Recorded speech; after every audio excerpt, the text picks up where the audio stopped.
আসসালামু আলাইকুম। এটিএন বাংলা সংবাদে সবাইকে স্বাগত জানাচ্ছি। আমি শামীমা আক্তার। শুরুতেই বিআরবি কেবল সংবাদ শিরোনাম। ট্রান্সশিপমেন্ট বাতিলের পর এবার স্থলবন্দর দিয়ে বাংলাদেশের তৈরি পোশাক সহ কিছু পণ্য রপ্তানিতে নিষেধাজ্ঞা দিল ভারত। ক্ষতিগ্রস্ত হবে দুই দেশই, অভিমত বাণিজ্য উপদেষ্টার। শাম্য হত্যা সুষ্ঠু তদন্ত চেয়ে ঢাকা বিশ্ববিদ্যালয় শিক্ষার্থী ও শিক্ষকদের শাহবাগ থানা ঘেরাও। প্রকৃত অপরাধীদের গ্রেফতার না করলে মার্চ টু যমুনা কর্মসূচির হুঁশিয়ারি। একই ব্যক্তি প্রধানমন্ত্রী ও দলীয় প্রধান থাকতে পারবে না, ঐকমত্য কমিশনকে জানালো জামায়াত ইসলামী। জুলাই সনদ চূড়ান্ত করা সহ সংবিধান সংশোধনে গণভোটের প্রস্তাব। ক্ষমতাচ্যুত প্রধানমন্ত্রী শেখ হাসিনার অবৈধ সম্পদের খোঁজে দুদক। আয়কর নথি তথ্য যাচাই করছে অনুসন্ধান দল।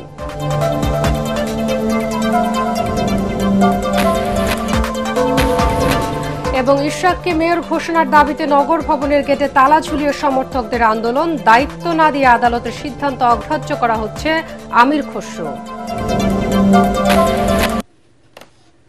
শুনছিলেন বিআরবি কেবল সংবাদ শিরোনাম, এবার বিস্তারিত। বাংলাদেশকে অর্থনৈতিকভাবে চাপে ফেলার কৌশল নিয়েছে ভারত। ট্রান্সশিপমেন্ট বাতিলের পর স্থলবন্দর দিয়ে বাংলাদেশি পণ্য রপ্তানিতে নিষেধাজ্ঞা দিয়েছে দেশটি। শুধুমাত্র দুটি সমুদ্র বন্দর দিয়ে ভারতে পণ্য পাঠাতে পারবে বাংলাদেশ। এতে খরচ এবং সময় বেশি লাগবে বলে জানিয়েছেন ব্যবসায়ীরা। দুই দেশের ব্যবসায়ীরা ক্ষতিগ্রস্ত হবে জানিয়ে বাণিজ্য উপদেষ্টা বলেন, আলোচনার মাধ্যমে সমস্যা সমাধান করা হবে। রিপোর্টে জানাচ্ছেন মাহবুব কবির চপল। দিন যত যাচ্ছে ভারতের সাথে সম্পর্কের শীতলতা তত বাড়ছে। ট্রান্সশিপমেন্ট চুক্তি বাতিলের পর এবার নতুন ধাক্কা দিল দেশটি। বাংলাদেশের তৈরি পোশাক, ফল, ফলের রস, প্রক্রিয়াজাত খাদ্য, বেকারি পণ্য, বিস্কুট, চিপস, সুতা, প্লাস্টিক, আসবাবপত্র ভারতের স্থলবন্দর দিয়ে রপ্তানি করা যাবে না। পাঠাতে হবে কলকাতা কিংবা মুম্বাইয়ের নবসেবা সমুদ্র বন্দর দিয়ে। এতে সময় ও খরচ দুটোই বাড়বে বলে জানান ব্যবসায়ীরা। ভারতীয় সিদ্ধান্তের ফলে আমাদের বাংলাদেশ থেকে রপ্তানি করার জন্য সময় এবং খরচ দুটোই বেড়ে যাবে, যার ফলে আমাদের কম্পিটিটিভনেসের উপর একটা চাপ আসবে। আমরা অত্যন্ত ন্যারো মার্জিনে কাজ করি, সেক্ষেত্রে ব্যবসা হারাবার একটা বড় সম্ভাবনা আছে। আমি আশা করব সরকার কূটনৈতিক চ্যানেলে এই ব্যাপারটি নিয়ে কাজ করা শুরু করবেন এবং অন্ততভাবে 3 মাসের জন্য এটাকে স্থগিত করে যাতে একটা দীর্ঘমেয়াদী সমাধান করা যায়, সেই জন্য তারা যথেষ্টভাবে প্রয়াস দেবেন। বাংলাদেশ ভারত ব্যবসায়িক সম্পর্ক বেশ পুরনো। দেশটি থেকে বছরে $9,000 মিলিয়ন পণ্য আমদানি করে বাংলাদেশ, রপ্তানি করে $1,500 মিলিয়ন পণ্য। নতুন নিষেধাজ্ঞার ফলে সংকট সৃষ্টি হবে কিনা এমন প্রশ্নে বাণিজ্য উপদেষ্টা বলেন, দুদেশের ব্যবসায়ীরাই ক্ষতিগ্রস্ত হবেন। আপনার কি মনে হয় যে ভারতীয় ব্যবসায়ীরাও এতে ক্ষতিগ্রস্ত হতে পারে? নিশ্চয়ই, কারণ এটা তো প্রতিযোগিতার সক্ষমতার বিষয়। আর বিভিন্ন সময় আপনারা নিশ্চয়ই দেখেছেন যে আমাদের যেহেতু আমরা ভৌগোলিকভাবে একটা কানেক্টেড দুটো দেশ, সো আমাদের প্রতিযোগিতার সক্ষমতা অবশ্যই আমাদের পরিবহন ব্যয় বা অন্য অন্য জিনিস দিয়েও নির্দিষ্ট হয়। তো সেক্ষেত্রে আমাদের যে বিভিন্ন সময় আমরাও আমাদের কৃষিপণ্য উৎপাদন এবং ভোগের উপরে নির্ভর করে আমদানিতে বিভিন্ন রকমের বিধিনিষেধ আরোপ করি, ভারতও করে। সো এটা একটা চলমান প্রক্রিয়া, এটা একটা বাণিজ্য ব্যবস্থাপনার একটা প্রক্রিয়া। সাম্প্রতিক ঘটনা প্রবাহের কারণে ভারত এসব পদক্ষেপ নিচ্ছে কিনা এমন প্রশ্ন এড়িয়ে যান বাণিজ্য উপদেষ্টা। দুই দেশের যে সাম্প্রতিক যে সম্পর্ক, সেটার কারণে কি এটা হচ্ছে কিনা আপনি কি মনে? আমার কাছে তো বাণিজ্য, সো আমি বাণিজ্য নির্দিষ্ট বিষয়ে সীমাবদ্ধ থাকতে চাই। আমি সবসময় যেটা বলে এসেছি, আমি উদার বাণিজ্যে বিশ্বাসী একজন মানুষ। আমার কাছে বাণিজ্য যে ইনক্লুশন, সেটাই মূল ইম্পর্টেন্ট। আলোচনার মাধ্যমে সমস্যার সমাধান হবে বলে আশা করেন বাণিজ্য উপদেষ্টা। আমাদের করণীয় গুলো আমরা নির্দিষ্ট করব। মাহবুব কবির চপল, এটিএন বাংলা, ঢাকা। সাম্যহত্যার বিচারের দাবিতে আবারও শাহবাগ থানা ঘেরাও করেন ঢাকা বিশ্ববিদ্যালয়ের সাধারণ শিক্ষার্থী ও শিক্ষকরা। প্রকৃত সব আসামিদের দ্রুততম সময়ের মধ্যে গ্রেফতারের দাবি জানিয়েছেন তারা। এ সময় রমনা জোনের এডিসি মীর আসাদুজ্জামান জানান, প্রকৃত অপরাধীকেই গ্রেফতার করা হয়েছে। একই দাবিতে বিকেলে শাহবাগ মোড় অবরোধ করে জাতীয়তাবাদী ছাত্রদল। এ সময় দ্রুত অপরাধীদের গ্রেফতার না করলে মার্চ টু যমুনা কর্মসূচির হুঁশিয়ারি দেয় সংগঠনটি। এদিকে সব হত্যাকারীদের গ্রেফতারের আশ্বাস দিয়েছেন স্বরাষ্ট্র উপদেষ্টা জাহাঙ্গীর আলম চৌধুরী। আদিন সজীবের রিপোর্ট। ঢাকা বিশ্ববিদ্যালয়ের ছাত্র শাহরিয়ার আলম সাম্য হত্যার পঞ্চম দিনেও বিচারের দাবিতে উত্তাল ক্যাম্পাস। বিক্ষোভ করছেন তার সহপাঠী শিক্ষকরা। পুলিশের দায়িত্বহীনতার অভিযোগ এনে শাহবাগ থানা ঘেরাও করেন তারা। পূর্বঘোষিত 48 ঘন্টার আলটিমেটাম অনুযায়ী রাজু ভাস্কর্য থেকে মিছিল নিয়ে থানার সামনে অবস্থান নেন শিক্ষার্থী ও শিক্ষকরা।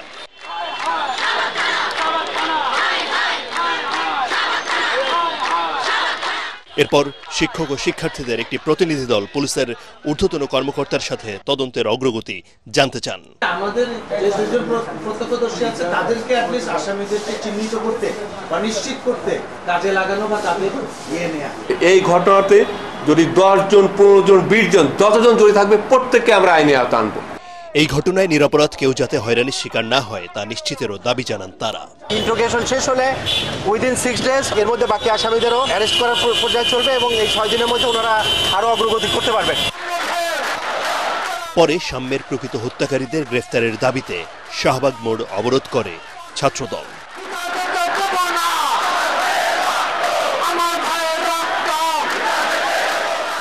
প্রায় 1 ঘন্টা ব্যস্ত এই সড়ক আটকে বিক্ষোভ করেন তারা। হুঁশিয়ারি দেন, দ্রুত বিচার না করলে কঠোর আন্দোলনের। এই সরকারের শীর্ষ পর্যায় থেকে কোনো বক্তব্য কিংবা সদিচ্ছার লক্ষ্য করে আমরা স্পষ্ট ভাষায় বলে দিতে চাই, এই শাহবাগ চত্বর থেকে এই যমুনায় আমরা পদযাত্রা শুরু করি। এই পদযাত্রা রোখার ক্ষমতা কারণে এর আগে এই হত্যাকাণ্ডে জড়িতদের আটক এবং বিচারের দাবিতে রাজু ভাস্কর্যের পাদদেশে প্রতিবাদ করেন শিক্ষার্থী ও শিক্ষকরা। আমার ভাইয়ের বিচারের নামে কোনো প্রহসন যেন না হয়, রাজনৈতিক ফায়দা হাসিলের জন্য যাতে কালক্ষেপণ করা না হয়।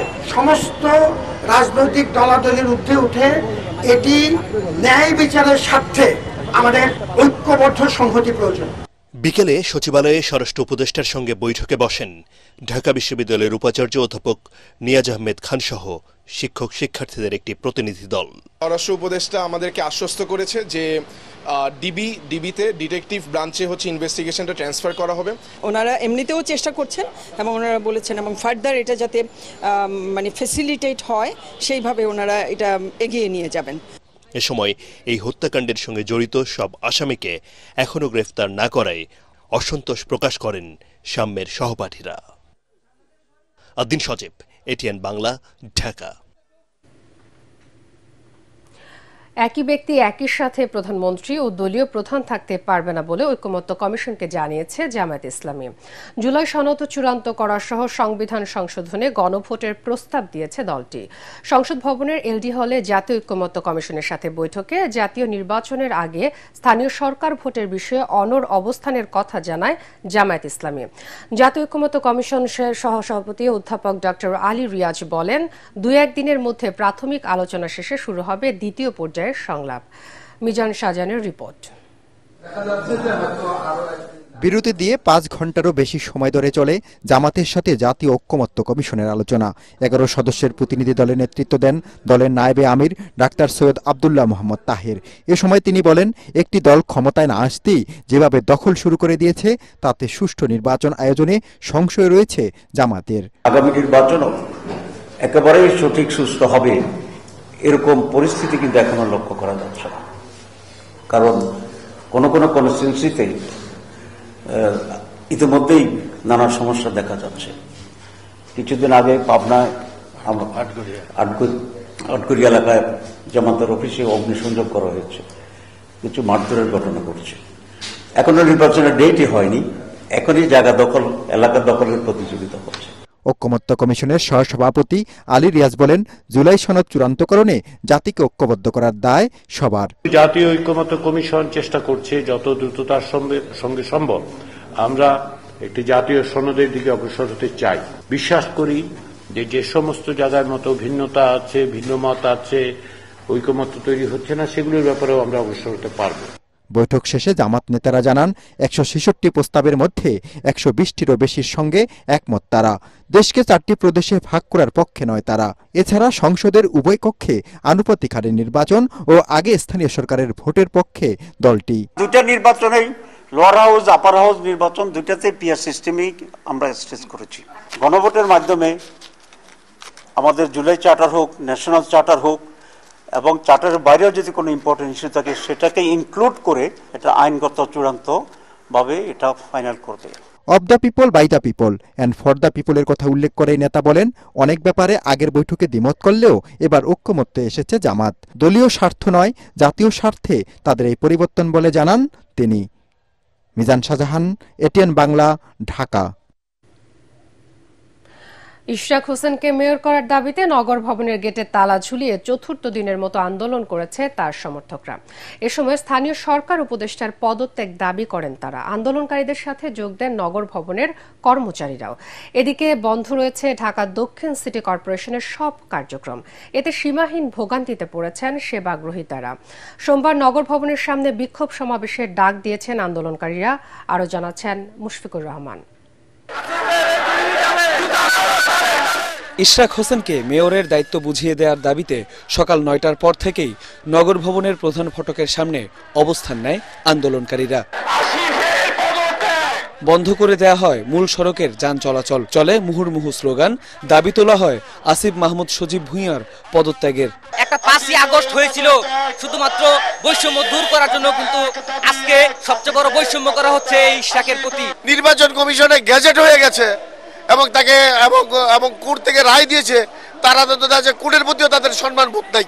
যে পর্যন্ত ইশরাককে শপথ না নেওয়া হবে ওই পর্যন্ত আন্দোলন সংগ্রাম চলছে, চলবে। একই সময় নগর ভবনের ভেতরে অবস্থান নেন দক্ষিণ সিটি কর্পোরেশনের কর্মচারীরা। জানান, ইশরাক হোসেনকে দায়িত্ব বুঝিয়ে না দিলে কাজে যোগ দেবেন না তারা।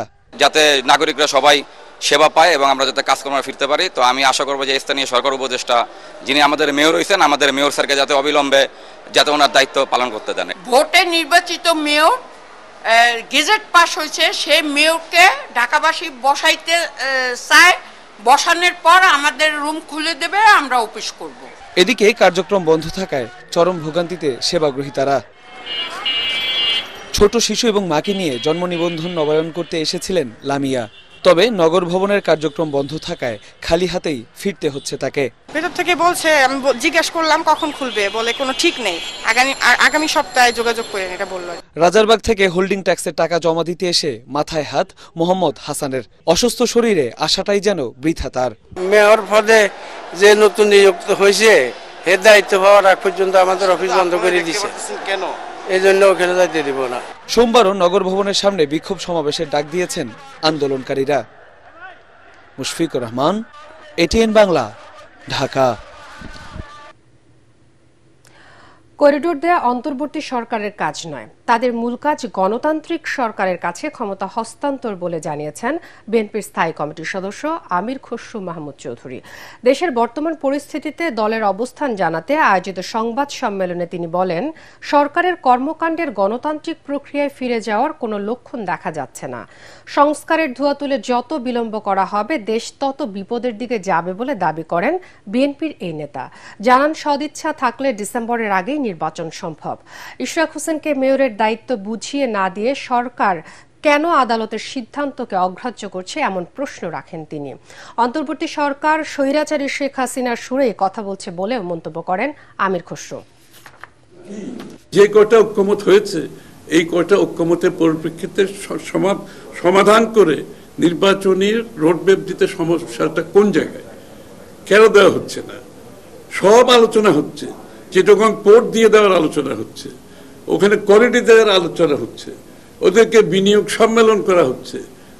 এটা তো তাদের কোনোটাই তাদের কাজ না। একটি গণতান্ত্রিক সরকারকে তাদের শান্তিপূর্ণভাবে ক্ষমতা হস্তান্তর করা, তার কোনো লক্ষণ দেখতে পাচ্ছি না আমরা এখানে। এবং সেটাই হচ্ছে সংখ্যার বিষয়। জাতি সংখ্যার মধ্যে পড়ে গেছে এবং এই সংখ্যা যত দিন যাবে এটা বাড়তে থাকবে। অস্থিরতা বাড়তে থাকবে, দেশকে একটি বড় ধরনের বিপদের দিকে ঠেলে দেওয়া হবে। বিভিন্ন কারণে চাকরিচ্যুত সেনা সদস্যদের চাকরি ফিরে পেতে সেনা সদর দপ্তরে আবেদন করার আহ্বান জানিয়েছেন বাহিনীর মেইনটেন্যান্স পরিদপ্তরের পরিচালক ব্রিগেডিয়ার জেনারেল আমিনুর রহমান। জাতীয় প্রেস ক্লাবে অবসরপ্রাপ্ত ও চাকরিচ্যুত সেনা সদস্যদের সাথে সেনা সদরের প্রতিনিধিদের বৈঠক শেষে একথা জানান তিনি। আবেদন যথাযথভাবে পর্যালোচনা করেই সিদ্ধান্ত নেওয়া হবে বলে আশ্বাস করেন ব্রিগেডিয়ার জেনারেল আমিনুর রহমান। সকাল 11টার পর থেকে 4 দফা দাবিতে বিক্ষোভে যোগ দিতে পরিবারের সদস্যদের নিয়ে জড়ো হয় চাকরিচ্যুত সেনা সদস্যরা। পরে ঢাকা সেনানিবাসের জাহাঙ্গীর গেটের দিকে অগ্রসর হওয়ার পরিকল্পনা করলে পুলিশ তাদের বাধা দেয়। এ সময় প্রেস ক্লাব এলাকায় বিপুল সংখ্যক সেনা মোতায়েন ছিল। যারা কিনা ছোটখাটো অপরাধী তারা সম্ভবত ভালো রেজাল্ট খুব তাড়াতাড়ি পেয়ে যাবেন, বাট যাদের অপরাধের ধরন একটু বেশি কঠিন, একটু খারাপ ধরনের অপরাধ, তাদের ব্যাপারে আমরা কোনো কথা দিতে পারবো না। এই ডিসিপ্লিনগুলো আমাদের মানতে হবে, মেনে চলতে হবে। আজকে যদি রিটায়ার্ড কমিউনিটিকে সকলকে আমরা মাফ করে দেই, যারা সার্ভিং সোলজার আছেন তারা মনে করবে এই তো অপরাধ করলে তো সমস্যা নেই, 2 বছর পরে তো মাফ আমাকে করেই দেবে, সুতরাং আর্মিতে কোনো ডিসিপ্লিন বলে কিছু থাকবে না।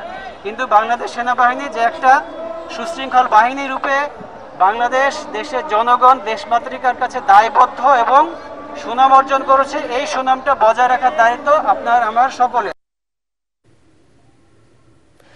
খুলনা প্রকৌশল ও প্রযুক্তি বিশ্ববিদ্যালয়ের শিক্ষক লাঞ্ছিতের ঘটনায় দোষীদের বিচারের দাবিতে চলমান ক্লাস বর্জন কর্মসূচির পাশাপাশি প্রশাসনিক কাজ থেকেও বিরত থাকার ঘোষণা দিয়েছেন শিক্ষকরা। জরুরি বৈঠক শেষে সাংবাদিকদের একথা বলেন শিক্ষক সমিতির নেতারা।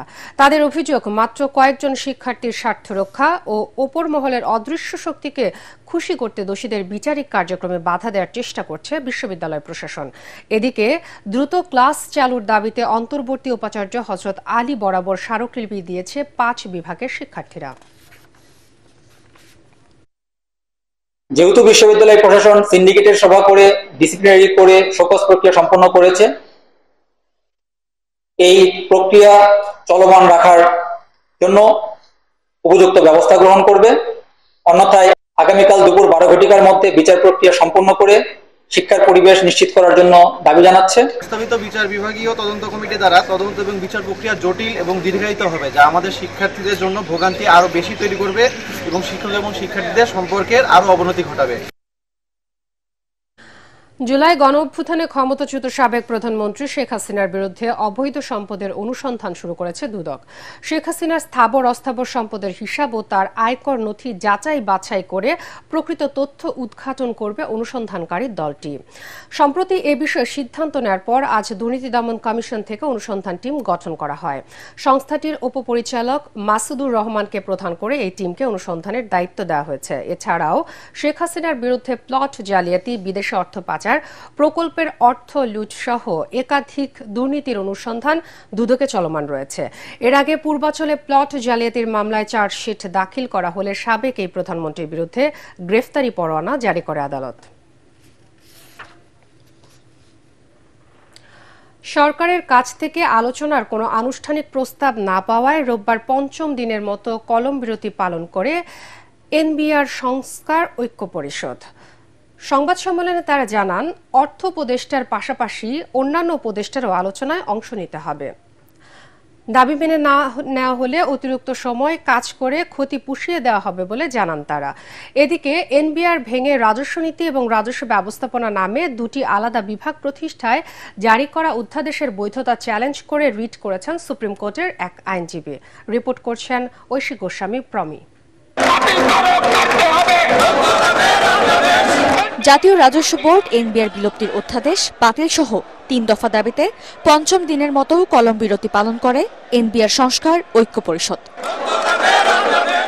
এদিকে সরকারের পক্ষ থেকে আলোচনার কোনো উদ্যোগ না নেওয়ায় সোমবারও কলম বিরতি চলবে বলে জানিয়েছে আন্দোলনকারীরা। যেহেতু ঐক্য পরিষদের কোনো নেতৃত্ব নেই বর্তমানে, আমরা সবাই একসাথে কাজ করছি, সেই ক্ষেত্রে শুধুমাত্র প্রধান উপদেষ্টা যদি আমাদের সাথে কথা বলতে চান, আমরা একটা প্রতিনিধি দল পাঠাবো। আন্দোলনকারীরা বলেন, চেয়ারম্যান নয় উপদেষ্টাদের আলোচনা হতে হবে এনবিআর সংস্কার ঐক্য পরিষদের সাথে। মাননীয় প্রধান উপদেষ্টা মহোদয়ের নির্দেশ ক্রমে কিনা এই জিনিসটা সুস্পষ্টভাবে যদি ঘোষণায় এসে যায়, তাহলে অবশ্যই আমরা সকলেই এই ঐক্য পরিষদের সবাই আবারও কমন ফোরামে বসে আমরা সবাই মিলে সিদ্ধান্ত নিয়ে এনবিআর বিলুপ্ত নয়, বরং এনবিআরকে স্বতন্ত্র ও শক্তিশালী এজেন্সি হিসেবে রেখেই রাজস্ব সংস্কার করতে হবে বলেও জানায় তারা। এদিকে জাতীয় রাজস্ব বোর্ড এনবিআর ভেঙে রাজস্ব নীতি ও রাজস্ব ব্যবস্থাপনা নামে দুটি আলাদা বিভাগ প্রতিষ্ঠায় জারি করা অধ্যাদেশের বৈধতা চ্যালেঞ্জ করে রিট করেছেন সুপ্রিম কোর্টের এক আইনজীবী। রিট আবেদনে সংবিধানের আলোকে ওই অধ্যাদেশটি কেন সাংঘর্ষিক এবং আইনগত কর্তৃত্ব বহির্ভূত ঘোষণা করা হবে না এই বিষয়ে রুল চাওয়া হয়েছে। আমরা জানতে চেয়েছি তাদের এই অবৈধ অধ্যাদেশটা যেটা রাতে পাশ করা হয়েছে কেন বাতিল ঘোষণা করা হবে না। ঐশী গোস্বামী, প্রমা, এটিএন বাংলা, ঢাকা। ঢাকায় সিনেমার আলোচিত নায়িকা নুসরাত ফারিয়াকে আটক করেছে পুলিশ। থাইল্যান্ডে যাওয়ার সময় হযরত শাহজালাল বিমানবন্দর থেকে তাকে আটক করা হয়। তার বিরুদ্ধে রাজধানীর ভাটারা থানায় হত্যা মামলা রয়েছে।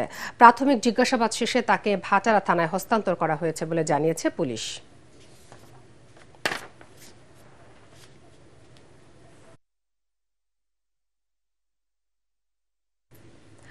বায়োপ্লাস্টিক সার্জারি ক্লিনিক উপস্থাপিত মঞ্জু আহমদ আয়োজিত বেডিস মোস্ট স্টাইলিশ অ্যাওয়ার্ড সিজন 1 অনুষ্ঠিত হয়েছে।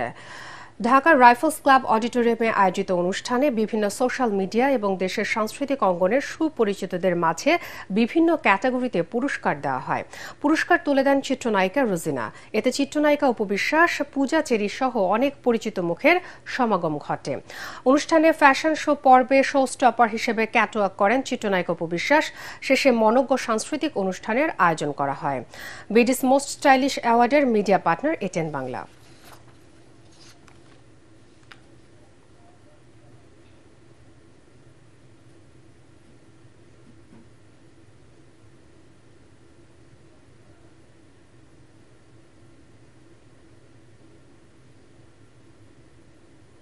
এবার খেলার খবর।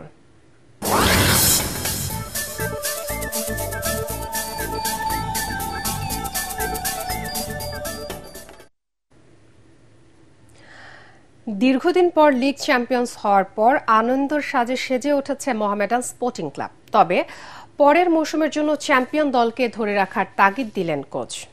ক্লাব কর্মকর্তা জানান, আগামী 31 মে চ্যাম্পিয়ন্স দলকে আনুষ্ঠানিকভাবে সংবর্ধনা দেওয়া হবে। পরাগ আরমানের রিপোর্ট। দীর্ঘ 23 বছরের শিরোপা খরার অবসান, তাও আবার 3 ম্যাচ হাতে রেখেই। কিন্তু বিশ্রামে বিশ্বাসী নন মোহামেডানের coach Alfaz Ahmed. Goalkeeper coach Kanun এবং শিষ্যদের নিয়ে বাকি ম্যাচগুলো জয়ের ছক কষছেন তিনি। এই চ্যাম্পিয়নশিপটা একটা কোচের আমি মনে করি যে জীবনের একটা বড় পাওয়া, এবং এটা সাফল্যটা আসলে আনন্দে মানে বলার ভাষা নাই। যে ক্রাইসিস আমরা পার করেছি 5 তারিখের পরে, এই ক্রাইসিসটা যদি আবার অব্যাহত থাকে তাহলে ক্লাবের অবস্থান কি, কোথায় যাবে? দীর্ঘদিন পর লিগ চ্যাম্পিয়ন হয় আনন্দে ভাসছেন মোহামেডান কর্মকর্তারা। 31 মে ক্লাবে আনুষ্ঠানিকভাবে সম্বর্ধনা দেয়া হবে শিরোপাজয়ী ফুটবলারদের। 31 তারিখে বিজয় উৎসবে আমাদের সব ক্লাবের প্রেসিডেন্ট, সেক্রেটারি থেকে আরম্ভ করে সবাই থাকবে। বাফুফের প্রেসিডেন্ট থেকে শুরু করে সমস্ত কর্মকর্তারা থাকবেন। দলের এই সাফল্যে সমর্থকরাও আত্মহারা। তাদের চাওয়া বছরের পর বছর অব্যাহত থাকুক প্রিয় মোহামেডানের এই শ্রেষ্ঠত্ব।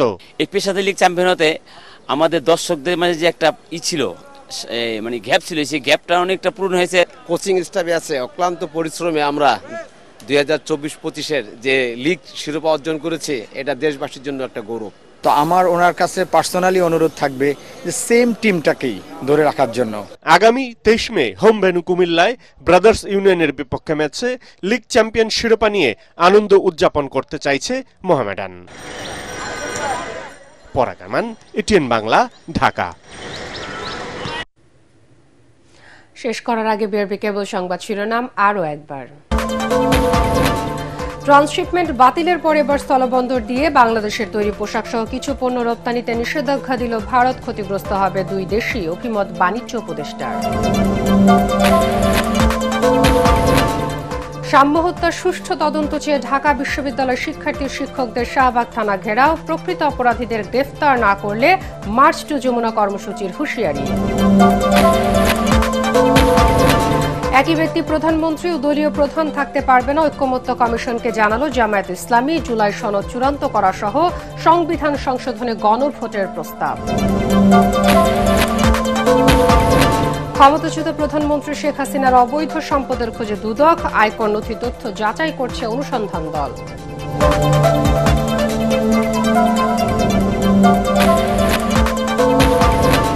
এবং ইশরাককে মেয়র ঘোষণার দাবিতে নগর ভবনের গেটে তালা ঝুলিয়ে সমর্থকদের আন্দোলন, দায়িত্ব না দিয়ে আদালতের সিদ্ধান্ত অগ্রাহ্য করা হচ্ছে আমির খসরু।